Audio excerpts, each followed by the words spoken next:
A tale of cyberbullying. Once upon a time, in a busy town named Cyberlandia, there lived a teenager named Alexa.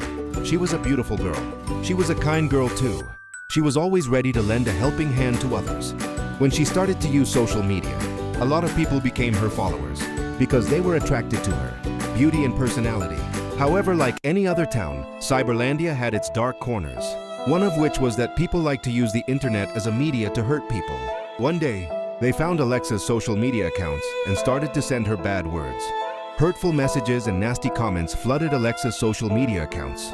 At first, Alexa tried to ignore the cyberbullying, believing it would eventually stop. "Why do they do this to me?" she wept. "Oh, they are just jealous," answered her best friend Tiara. "Just forget it, okay?" However, the attacks persisted, leaving Alexa feeling upset and shattered.